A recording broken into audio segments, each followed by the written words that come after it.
Mr. President, I also rise to protest the manner in which funding for the people of Ukraine has been strapped to this Omnibus Spending Bill, thereby delaying aid to Ukraine and strapping it to a bill that is going to need days to get to the President's desk so it is in good shape. I have been following, just as you have, the unfolding humanitarian crisis in Ukraine, and I'm incredibly concerned for the people there.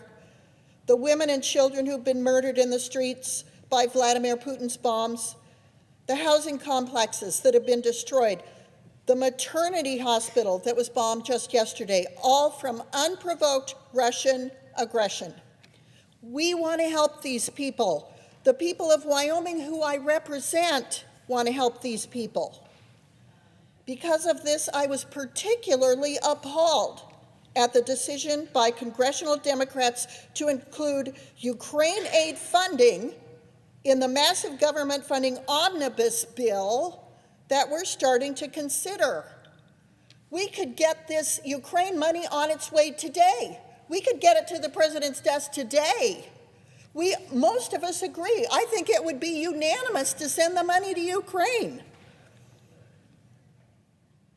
As a former House member and a longtime legislator, I know that any big piece of legislation has good pieces and bad, or as former U.S. Senator Al Simpson used to say, some spinach.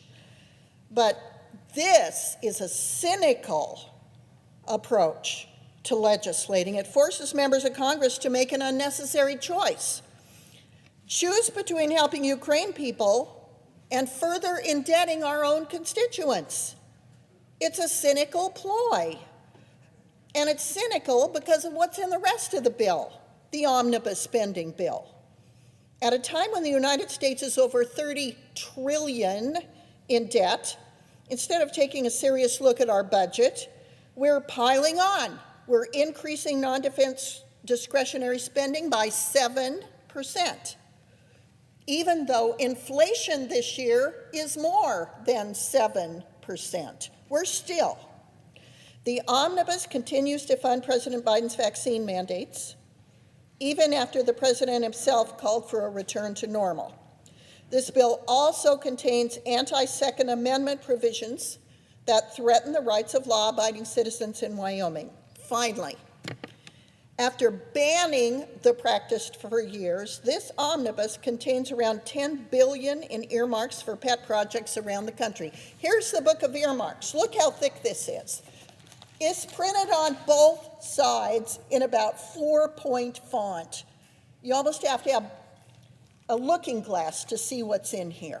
4,000 earmarks after we'd gotten away from this.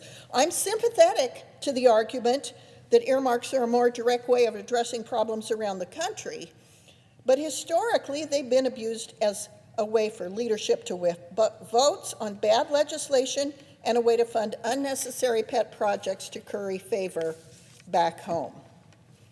But instead of having a debate about these and other concerns of the massive spending bill, Ukraine funding was dropped in here in an effort to get members to vote for a bad bill so we can get funding to Ukraine. We should have a standalone vote on the aid for the people of Ukraine. This issue is entirely separate from the Omnibus Spending Bill that Congress is considering and should be recognized as such on the Senate floor. Anything less does a disservice to the people we're trying to help and to the American people we serve. I'm proud of Senator Rick Scott for calling for a separate vote to help the people of Ukraine. Mr. President, I yield back.